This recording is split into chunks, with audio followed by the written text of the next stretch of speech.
Thermodynamic load control.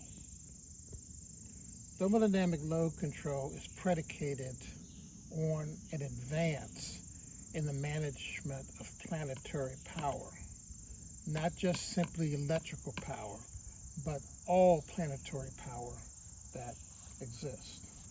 Okay? Thermodynamic load control is archived in the U.S. patent 8151569, the system and method for transmitting thermal energy. Okay? Thermal energy I consider antimatter. Water I consider dilithium. The Earth's entire Terra I consider a dilithium chamber. And within any dilithium chamber, within any balanced modulator chamber, resonant cavity, you have a tremendous amount of energy that flows all over the place, and it's tapped out, comes back, tapped in, comes back, flows in, flows out. The methodology you need, however, requires understanding what thermodynamic load control is. And the best way to describe that is that when the lights come on in the morning, consumer energy load, as in all of your appliances, all of you guys taking showers or whatever, runs the energy use, consumer energy load up so that the generation systems of Earth, the thermal energy power plants, have to compensate for that load. Okay, so it goes up, consumer energy load goes up, the need for power goes up, and that's really why we're dealing with the problem with data centers right now, because they're putting a tremendous amount of consumer energy load onto the system that is drawing so much power that it's crippling and about to destroy the electrical energy power system, and more so about to destroy the water distribution system across the entire planet, so much that you will, 3 days without water, you'll die. Okay. Doing reconnaissance into the Washington, D.C. area the other day, my intent was to find a place that was the very best place to start utilizing thermodynamic load control, conduction force generation, to restore the power balance of the Earth. Okay? We're going to produce what we call warfare, warm air rising, in a fair and judicious way, so that we restore planetary respiration, breathing, okay, to the planet.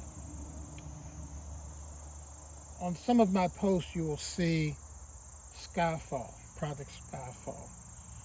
Project Skyfall is designed so that you take the tremendous amount of electrical energy that you use and initially take it down to 70%, take it down to 30-40%, and then take it down to 10% by improving the power supply.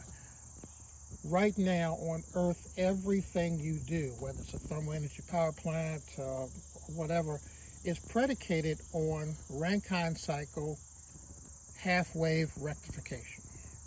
And in all half-wave rectification, 2/3 of the heat energy is wasted. So when you're powering a car, you're powering a power station or something like that, what is occurring is you're actually putting fuel into the system, but you're dropping twice the fuel heat energy into the environment. Thermodynamic load control changes that.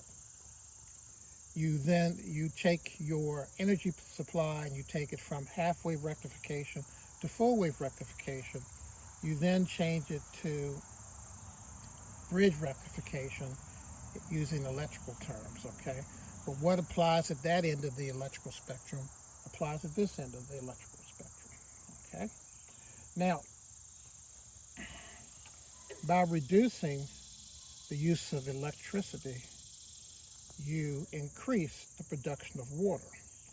Because all of your societies, all the metropolitan areas where you would apply this, okay, your water supplies are down to 4% of production. The rest of it is used for industrial waste, or it is wasted into the environment because of leaks. About 40% of all water produced is lost to water leaks in the distribution system through a city. If you just fixed your water leaks, you would double your efficiency. But we'll get to that another time. Okay, now, by applying thermodynamic load control, you are starting to terraform, as in restore, regenerate the atmosphere of the planet to what it would have been, what it was 120 years ago. You're literally tapping thermal energy from the atmosphere and you are shunting it to ground. And the reason that is occurring is because of the second law of thermodynamics. All heat must go to coal, okay? If you're cold, heat must come to you, okay? You being the consumer energy load. You just have not applied your intellectual genius to deal with that. If you as a people 5,000 years ago could assemble something that is going to be viewed for eternity, a pyramid, you certainly, when you put your minds to it, can fix the planet's atmosphere of the Earth. Now, that is outlined in the tenets of what we call Project Glide Slope. Project Glide Slope is like an aircraft that is a critical mass in the air, it's in trouble, and you now are injecting a plan, a glide slope for it to come back in and land safely, okay? And in doing so, you save the life of everyone on that aircraft and you restore balance to the world. Okay, now we'll talk more about this in the textual form outside of this, but let's go through this diagram right before I finish. A is ambient energy ground. This is 55-degree Fahrenheit thermal energy that exists across the entire Earth, 25-mile thick battery that's around the entire world, that once you tap it like an artesian well, you have an artesian well of cool energy. That artesian well of cool energy, in this particular analogy or this particular application, would be used to cool and power the Georgia Avenue business corridor in Washington, D.C., across from Howard University. If I were to pick a spot that I would deploy this technology. But the purpose, your purpose here, is to fully fund the historical black colleges and university by applying thermodynamic load control and using that to build data centers within the metropolitan areas of the city, where they would only require 1/10 the electrical power necessary to run them that compared to where they are now in the rural areas. And as a consequence of thermodynamic load control, it produces and bypasses water, byproducts water, from this mechanism that reduces the power, okay? Allowing you to take your 4% aquatic reserve for drinking and take it to 30% where it ought to be. Now, consumer energy load is your key because there's nothing more energy efficient than cutting it off, okay? But you can't do that and maintain your society. So what you're doing, you're effectively throwing consumer energy load off of your system.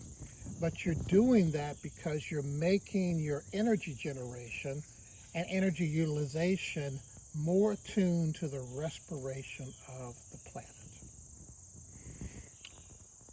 To close this video, in the electrical power system, if you need more consumer energy load, you may have to bring another generator on, okay? So as you start that generator up, it'll go like this, and this one's going like this, okay? And as you start to do this, both of them have to sync. Okay, it's not until they both sync together that you can draw the two together, and then the power increases exponentially as you go up. Okay, synchronization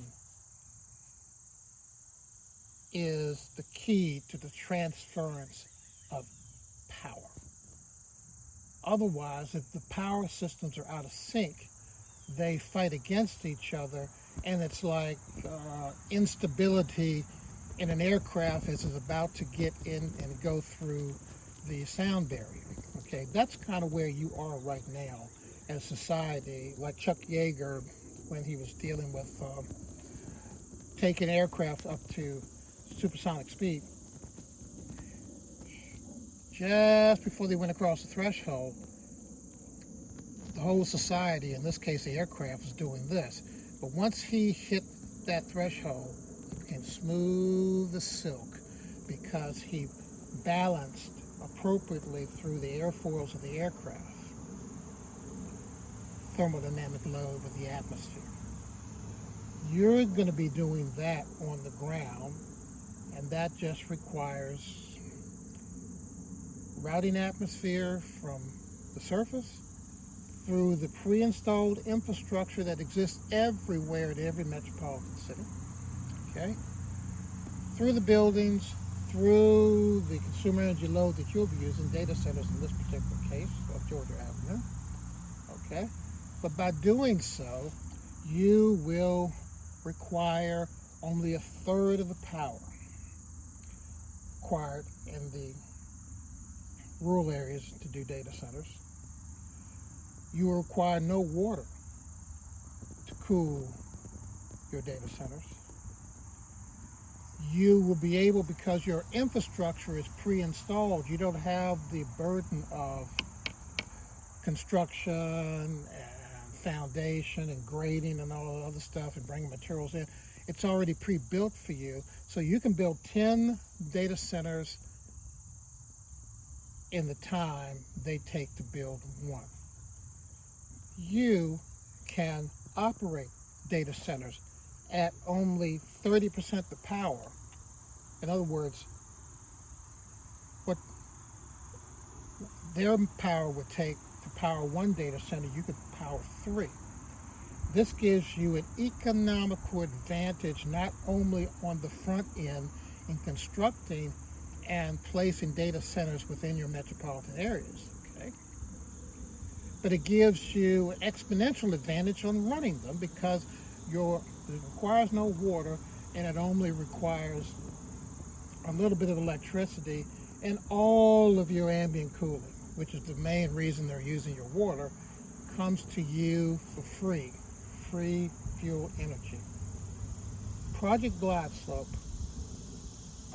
thermodynamic load control, applied to the destruction of the current threat from data center proliferation, is in effect, by using the second law of thermodynamics, a digital network alignment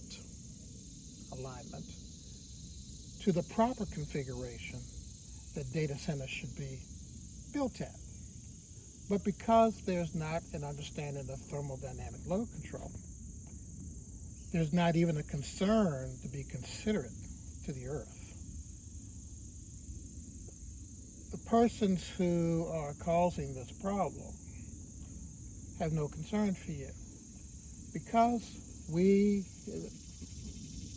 the essence of all terrestrial engineering and planetary mechanics is for life support, because the only reason you use energy is to sustain life.